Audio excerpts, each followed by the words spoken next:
Over the years, I feel that life has become more and more digital. We're spending a good chunk of our days working at a computer screen, scrolling through social media feeds, or watching a movie through one of the many available streaming services. It has come to a point where digital technologies have taken over a significant part of our lives and that they have been integrated into more and more tools that we use on a daily basis. Just think about some of the things that you use on a daily basis: your phone, your laptop, your television, even other basic things that don't need to be, or at least don't have to be, or changed to make them smarter. Think things like fridges, printers, washing machines, smartware, robot lawnmowers, robot vacuum cleaners, and more. One of the crazier things that I saw myself recently was an oven with an integrated camera with AI that automatically checks what you've put inside and sets the heating type and temperature. I guess it's convenient, but also why? Technology is coming to a point where online and digital integration is being present in almost every device that we can think of, and it's bringing issues with it that we didn't have to deal with before. Like, for example, if you disconnect a device from the internet, it becomes completely unusable, even though you've fully paid for it. Or another example that I recently experienced myself is that a device needs to be fully replaced when the digital component of it is broken.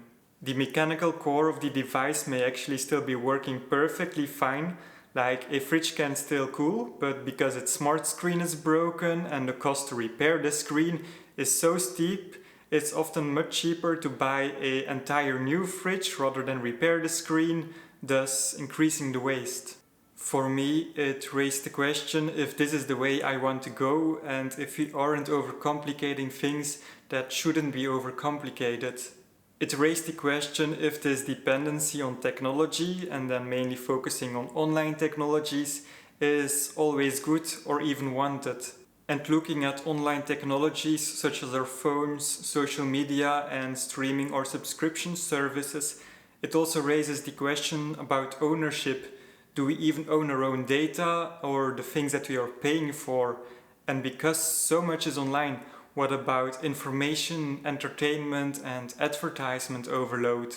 All this has raised the question for me if we shouldn't take a step back from time to time and return to a more offline life, where we can set healthy boundaries with the technologies in our lives and don't be overly dependent on them. And this is why I've taken a step back from technology where I can and live a more offline life. And in this video, I'll answer two questions. First, why? Why I'm going back to a more offline life? What issues do I find with the modern online technologies and or my reasons for going back to that offline life? And secondly, how? How am I returning to a more offline life? Which steps have I already taken to reduce my dependency on online technologies, and which alternatives did I replace them with? Alright, let's start with the why. Why am I going back to a more offline life? And for me, there are 5 main reasons why I'm going back to a more offline life. First of all, there is the repairability aspect. It's no secret that the more digital or electronic something is, the more difficult it is for it to be repaired when broken. Definitely if you compare it to its more analog or mechanical counterparts. This means that most of the times experts are needed for the reparation if it can be repaired at all, while in the past people could most often do mechanical repairs themselves. So when something is broken, it most of the times comes down to a choice between either finding an expert for an expensive repair or buying an entire new version of it, which weirdly enough is sometimes even cheaper compared to having the broken item repaired. Just thinking of some items that fall into this category, like kitchenware, a fridge, electronic window blinds, a washing machine, and more. But also cars fall into this category, where new cars with all the modern recent technological innovations aren't as repairable compared to older, more mechanical cars, thus needing more expertise for repairs and driving up the costs. Having items that are repairable means 3 things for me. First of all, I can increase the lifespan of an item if I can repair it when it's broken, or if I can just replace the broken component of it. Secondly, doing a repair is often cheaper compared to buying a new one, and especially if you can do the repair yourself. And then thirdly, it also generates less waste if you don't have to buy an entire new item. My second reason for going back to a more offline life is being overly dependent on online and digital services. And this is more of a general theme where I feel like those online and digital devices, services, or applications are taking over a significant part of our lives. While they have definitely made life a lot easier and information more accessible, think applications like maps for finding your way, all the free information available on Wikipedia, but also being able to stay in touch with friends or family through social media. I do feel that at the same time we've started to rely more and more on those applications, platforms and devices to provide everything that we need, and that we've started to forget how to use other physical tools like a map or a book or other sources of entertainment and connection that are in social media. Again, this thing here is amazing with everything that it can do, to the point that it maybe does a bit too much. So yeah, over dependency on technology and remembering there are other ways to do something that don't involve immediately grabbing your phone. Okay, my next reason for going more offline is ownership over my entertainment consumption. I'm not sure about you, but sometimes I'd rather own something that I really enjoy instead of licensing or subscribing to it. And this is mainly looking at the entertainment subscription services landscape like Netflix or Spotify. I feel like nowadays for pretty much every form of entertainment there is a subscription service available. Think movies, series or music streaming platforms, an online game pass, subscription goodie boxes and more. Every time you open one of those platforms or boxes, there's an abundance of options available inside, but 90% of those options, they probably don't interest you or you don't need. So you're essentially paying money on a monthly basis for things that don't interest you or that you have to search through to find what you actually want to see or do. And on top of that, in the case of streaming services, it's not even yours, and the show that you just started watching can be taken offline the next day. Another thing that recently started to become more prevalent and makes it even worse is that streaming services have started to introduce advertisements even when you're already a paying customer. It's for these reasons I've stepped away from subscription services and that I've started to buy more physical things again if I really want something. And I'll give some more examples in the how part of this video. But buying the physical thing means that I own it and that I can do what I want with it. If I buy a physical book, I'm sure that it will still be here next week and that it won't be taken offline. I'm also sure that I won't get any advertisements in my book, or at least I'm not expecting to, and if I want to, I can make annotations in it because it's mine. But buying something for my entertainment also means that it's more curated. I'll only buy something when I know that it's good and that I really want it, and that I know that I will enjoy it when I have it. And finally, there is also the aspect of cost. Nowadays, a subscription service probably costs about 15 a month, which in itself may not seem that much, definitely not if you compare it to the amount of entertainment that you're getting access to. But if you multiply this 15 a month with the amount of subscription services that you're subscribed to, it quickly becomes very expensive each month. I will probably buy less entertainment when I buy a physical version of something compared to streaming services, because I only buy something when I really want something, so in the long run this also saves me money. And if you're worried about losing access to the large amount of entertainment available on those streaming services, I'll talk a bit more in the next part of this video about how I keep access to a large amount of entertainment at only a fraction of the cost of a streaming service. Alright, for my fourth reason to be more offline, and that is ownership over my life and time. And this is a little bit of an extension on the previous point, but then focused more on social media rather than on subscription services. With social media, there is a never-ending influx of posts, pictures, videos, be it on TikTok, Instagram, Facebook or wherever, all nicely presented by an algorithm with some advertisements sprinkled in between. It's a constant stream of entertainment and information that an algorithm is serving you, and with that influencing you. It influences our habits, our moods, how we spend our time and our money, and in a way the algorithms have more control over us than we might have expected. It's difficult to notice at first, but after a while it became clear to me. For example, when I was scrolling through shorts on YouTube, all these shorts were mildly interesting, or at least interesting enough to get me to scroll through to the next one. But when I was done with scrolling, I wasn't having any feelings of happiness or fulfillment.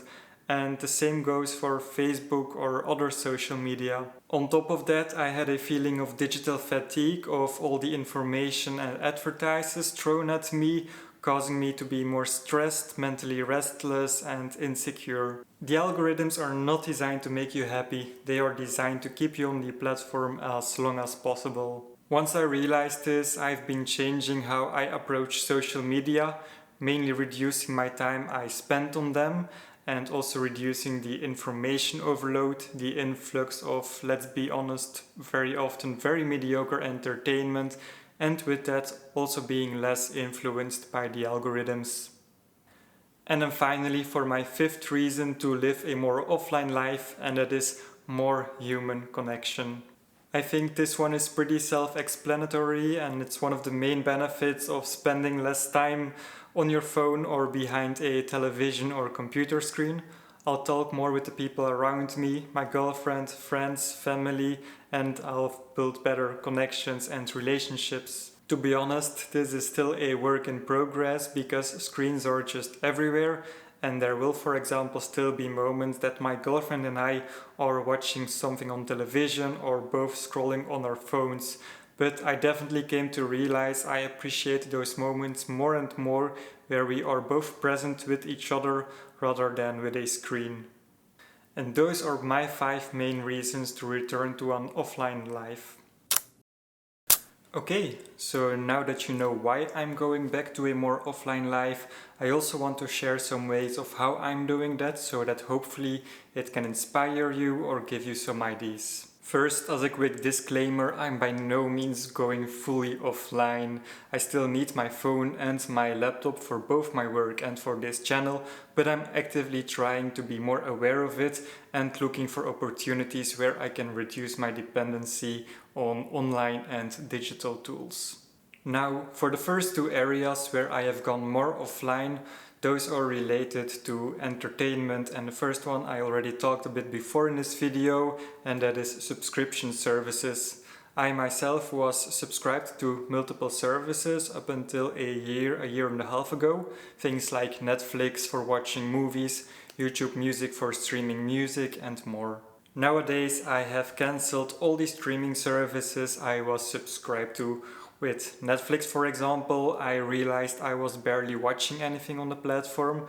I'm simply not really a television watcher to begin with. And for the other streaming services, I realized that I was mainly paying for convenience, that in reality I didn't really need, and that by cancelling these streaming services I could save a couple of €100 per year alone. Of course, I didn't stop listening to music or watching movies or series from time to time. I just replaced the ways I access them through different means. I personally have a CD collection with some of the artists that I really enjoy and to which I now listen more again. I also find that there is something special about having a physical CD in your hand and then, for example, browsing through the little booklet that comes with it when listening to the CD. I also have an old iPod that somehow is still working after 20 years and on which I've put my CDs so that I can listen to them on the go. I also love this little thing because it's completely offline, so there is no way that it's tempting me to go on social media, for example. And as for movies and series, one way that I've replaced those is by going to our local library.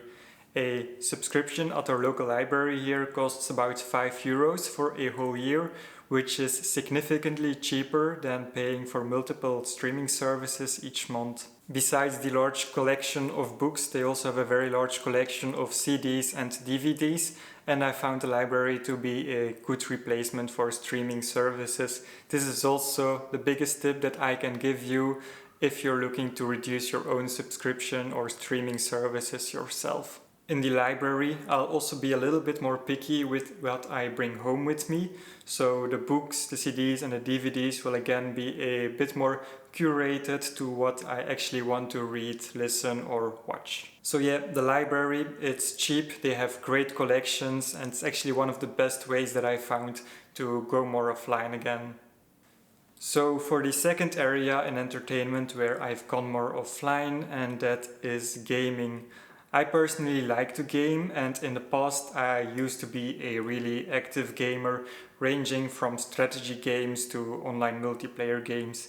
And if you know something about online multiplayer games, then you probably know that they are designed to suck you in and to keep you playing as long as possible through grinding, for example. And depending on the game, they may also again come with a subscription service or microtransactions or any other pay-to-win system, which over the long term tends to cost again a lot of money. And while I myself was never really a big spender in or on games, I do have raked up quite some hours in multiple games, including those online multiplayer games.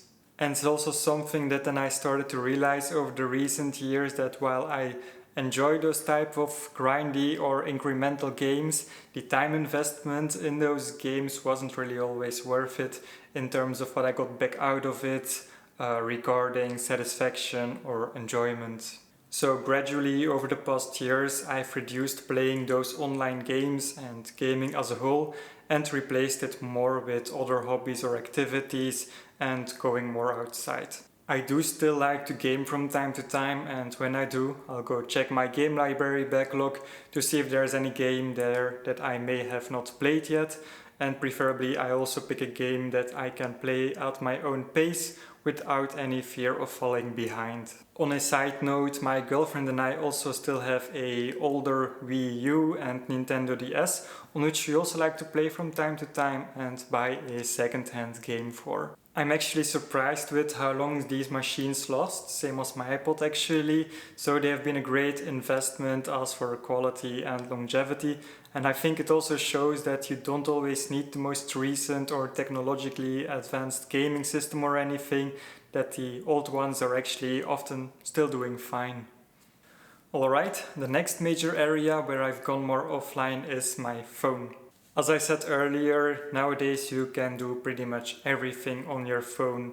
It's got messages, calls, mails, social media, entertainment, and an application for pretty much every use case that you can think of. And that's a little bit a thing for me as well. With there being an application for pretty much every use case on a phone, the phone has replaced a lot of older tech and tools. For example, the alarm. As a child I used to have a normal clock alarm to wake up with, but nowadays a lot of people use the alarm of their phone to wake up with. Another example is the camera in the phones. Nowadays the cameras have become so good that you can take professional photos with your phone, while in the past people used to have those small point and shoot cameras. And there are tons of other applications like this. So over time our phone has become more and more technologically advanced, which in itself is great, but it also means that our phone has become the default when we need something, and that's also where the risk is. Because while the phone is a great, accessible and compact tool, it's also easy that when you open your phone to go to an app, that after that you will likely open another app, and after some time it becomes like second nature to also quickly check for your social media or the news for 5 minutes every time you open your phone. Once your phone is in your hand, it's so easy to get distracted by all the notifications, by all the red dots indicating that there is something new that might interest you and that try to get your attention, just so that you spend some more time in the applications. I feel that over the years we've become more and more dependent on our phone, and with that increased dependency, there has also been an increase in things trying to grab our attentions and keeping our attentions on our phone, rather than us giving our attention to who or what is around us. And it's for that reason that I've in general taken a step back in my phone use and really try to see my phone as a tool for things like mails, calls, or messages, rather than also as a source for information or entertainment. Even as a tool, I've been trying to avoid that my phone becomes my default go-to. For example, I've again replaced my alarm with a general older alarm clock that I had as a teenager and in which also fits my iPod. So now I get to wake up with the music that I enjoy rather than a normal phone alarm. This way I can also leave my phone in the kitchen overnight and I don't fall into the trap of grabbing it first thing in the morning when I wake up and start scrolling. Another thing I did is using a standalone camera for shooting photos and these videos as well, instead of using my phone's camera. It's a little bit more complicated than the camera in my phone, but on the other hand it's also a fun learning experience for me. My girlfriend also has her old point and shoot camera from the year 2000 something, which we enjoy taking pictures with when we are on holidays, for example. It's a bit of nostalgia here as well, but it also feels more fun and meaningful compared to taking a quick picture with your phone, which then gets lost between thousands of other pictures. So yeah, I've been trying to use my phone less and in general replace it with other tools where I can. And I also think that this tip is one of the most impactful that I can give here in this video if you want to live a more offline life, because I think the phone is for most people the one thing that they spend the most time on, or at least more than they expect. Alright, and then the final category where I've gone more offline is home appliances. Well, it's not really the case of going offline here, although there are nowadays more and more smart devices which you can manage through your phone, like your washing machine, air conditioning or your lights. But this is more a case where I prefer to go back to the more analog or mechanical counterparts where possible. One of the examples in this category, and that I already mentioned before, is my CD player, of course, which replaced YouTube music streaming service for me. But another example here is my mocha pot, which I use to brew my coffee every day. It's something that I already have for years now and I really love it. I really enjoy the slow process of grinding my own coffee beans and setting up the mocha pot. A mocha pot is also very easy and quick to maintain, especially if you compare to, like, for example, a more complex barista machine. Yeah, the coffee may not be as good as a barista machine, which makes sense, but for my needs a mocha pot is actually perfect. When it comes to maintenance and repairability, a mocha pot is really great. The only thing that I have to do is like once or twice a year replace the little rubber that's in the mocha pot, which is very easy to do and also cheap, especially then if you compare to a barista machine, which when it's broken it's very difficult and expensive to repair. Of course, it also depends on who you are, what your use cases are and what your preferences are when it comes to going more analog or mechanical, but I think there is definitely a case to be made here for simplicity. Now, my mocha pot is just one example here. Other examples are a KitchenAid or a robot vacuum cleaner, all things that have become more technically complex and expensive, while the older technologies do the job just as good, only often requiring a little bit more effort. The older technologies are also often cheaper, easier to maintain, and easier to repair in case they break down. This also makes me think back about an argument that I once read, but unfortunately I'm not sure anymore where it was exactly, but it basically went along the way that if you need to do a certain action multiple times a day, then it makes sense to invest in something that makes your life easier. Like for example, a chef who needs to make dough multiple times a day, for him or her, it makes sense to invest in a expensive kitchen aid. But if you're kneading dough only once a week, you just don't need that technologically advanced thing, and you can go for a simple alternative like a hand mixer or just using your bare hands. It gets the job done just as well at a fraction of the cost and space required. People often pay a lot for technological convenience while eventually they barely use it. It's just costing a lot of money in the end, and I think it makes sense to really think this over when buying something. Do I really need this technologically advanced tool for my use case? So yeah, these are my main categories where I've been reducing my dependency on online and digital technologies and where I've been going back to a more offline life. Alright, to summarize this video a bit, I don't think that we should be going back to a fully offline and analog life. I just don't think that's possible in the current age that we live in. Work, social life, tools for doing things or finding information all have moved at least in some part online to the point that it's now difficult to avoid.